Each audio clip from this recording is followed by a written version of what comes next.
Hey guys, welcome back to Storytime with Mr. Isaiah. We are reading Sink or Swim and we're on chapter 17. I'm pretty tired. I think this is like my ninth video today.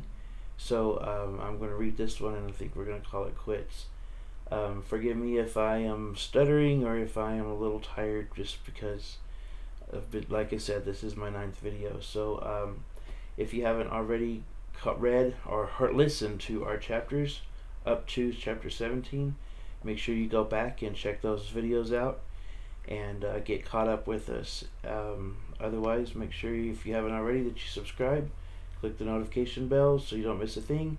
And without any further ado, let's jump into chapter 17. We didn't run into any trouble crossing the Straits of Florida, the sort of dividing line between the Gulf of Mexico and the Atlantic Ocean, which took us back to the shipping lanes for the return trip up the East Coast. Lieutenant Tally must have gotten some kind of warning in Key West because he seemed worried and walked the deck constantly, confirming everybody's positions, double-checking weapons and ammo, haunting the sonar room. I half expected him to climb up to the lookout platform where I spent most of my watches. He stood on the bridge and stared at me a lot, though, as if just waiting for me to sight something and initiate the call to the general quarters. The merchant ships were loaded with tons of sugar and bananas and coffee and frozen meats from all around the Caribbean and South America, bound for New York, and then probably with another convoy over to England. There were also dozens of civilians whose passenger ship had been sunk by U-boats out in the Caribbean the week before. Only half of those on board had survived. My heart sank watching them board the ship for the voyage back north. All they had was the clothes they were wearing and blankets. Everything else they owned must have been lost when their ship went down, along with their friends and their families. Their faces looked drained of color. Nobody smiled. Hardly any of them spoke. They trudged up the gangway as if they were going away to prison. We were halfway up the Florida coast when word came from the sonar room that there were U-boats stalking the convoy. Our patrol craft was the usual blur of activity as everybody raced to battle stations. I was in the crow's nest and warned the other ships about the danger with the signal flags, because we'd been maintaining radio silence since leaving port. A minute later, our PC surged ahead, peeling off from the convoy to where the sonar guys had spotted a U-boat lying in wait. So far, I hadn't seen a thing, but I trained my binoculars ahead, hoping to see something that might help. One of the other PCs on our side of the convoy took off as well in pursuit of a second U-boat, while the third escort stayed on course. All the ships increased their speed, but that still wasn't very fast with all the cargo they carried. They also began the zigzag pattern to make it last a little harder for the U-boats to aim their torpedoes, though as slow as they traveled, it was hard to believe it would help very much. After 5 minutes giving chase, Lieutenant Tally issued another order, and the battery crew launched a couple of depth chargers. I held on to the rail, bracing myself for the blast, and once again it felt as if the ship was lifted high out of the water, landing with such force that it was a wonder we didn't break apart right then and there. No sooner did we settle than the second depth charge went off. I was grinding my teeth so hard that my jaw ached. Oil and debris came to the surface, and guys all over the PC started shouting that we'd made a direct hit.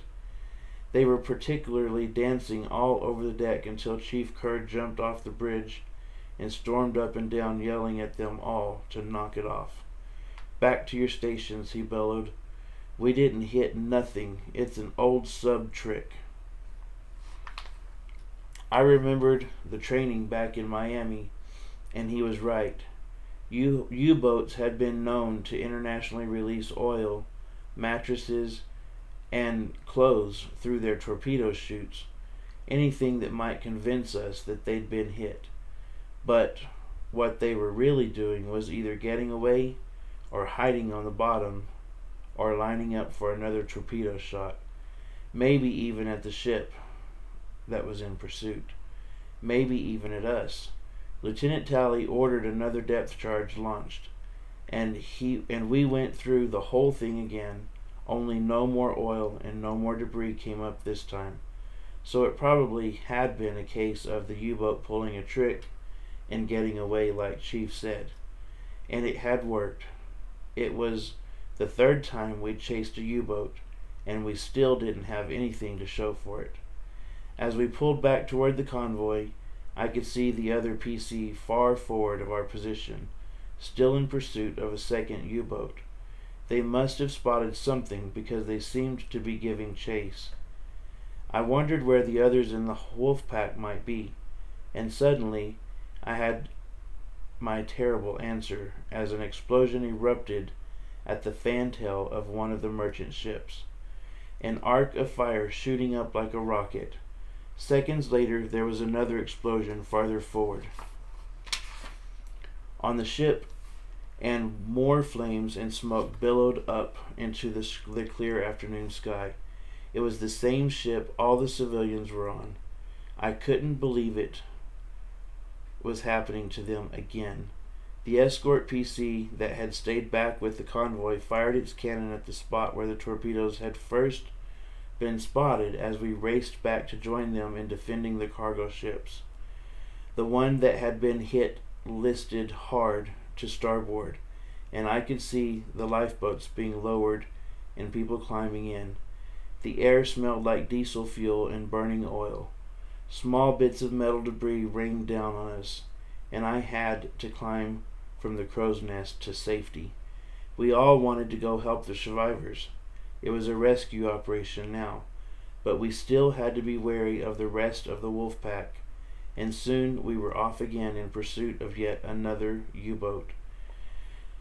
I joined one of the battery crews this time, loading shells into the forward cannon, and we flew over the water at full throttle, hammering the tops of the waves, but not slowing down.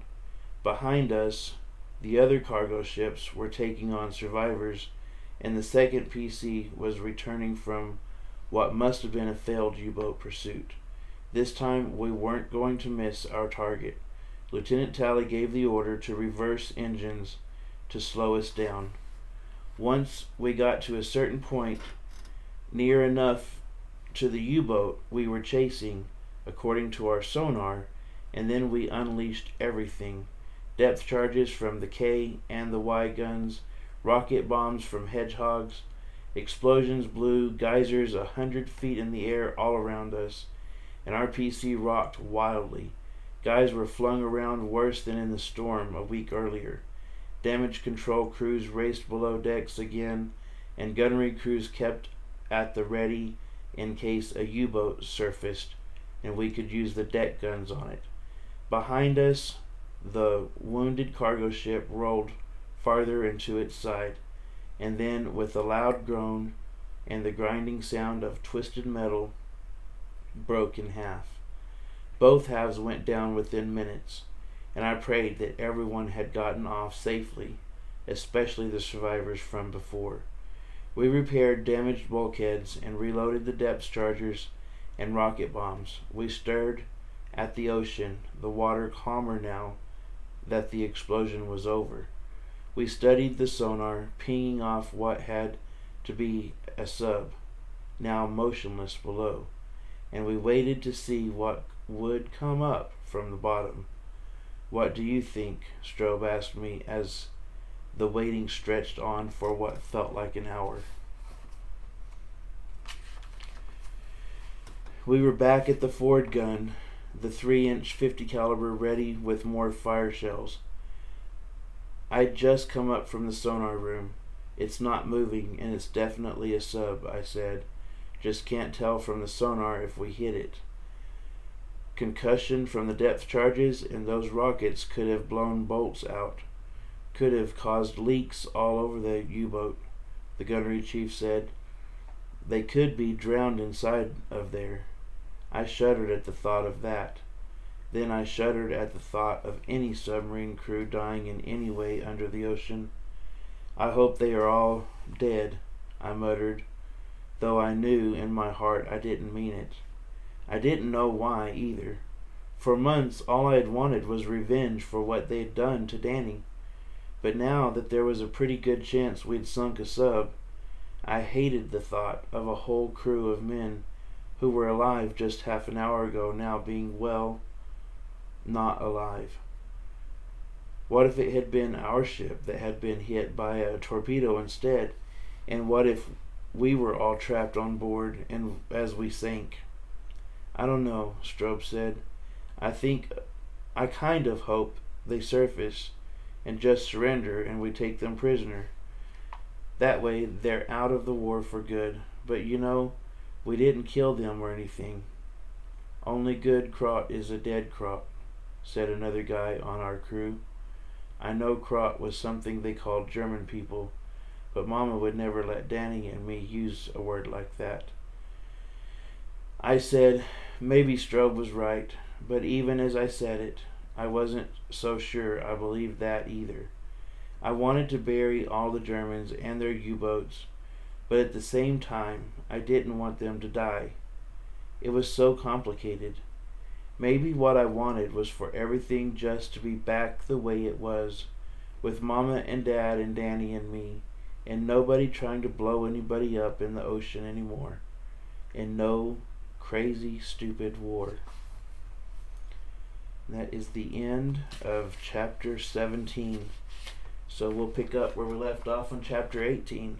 Again, I really hope you guys are enjoying this story. I'm really enjoying reading it this time. I like it a lot better than the first one we did. Make sure and leave a comment. Let me know what you think. Have a good one, guys. I love you.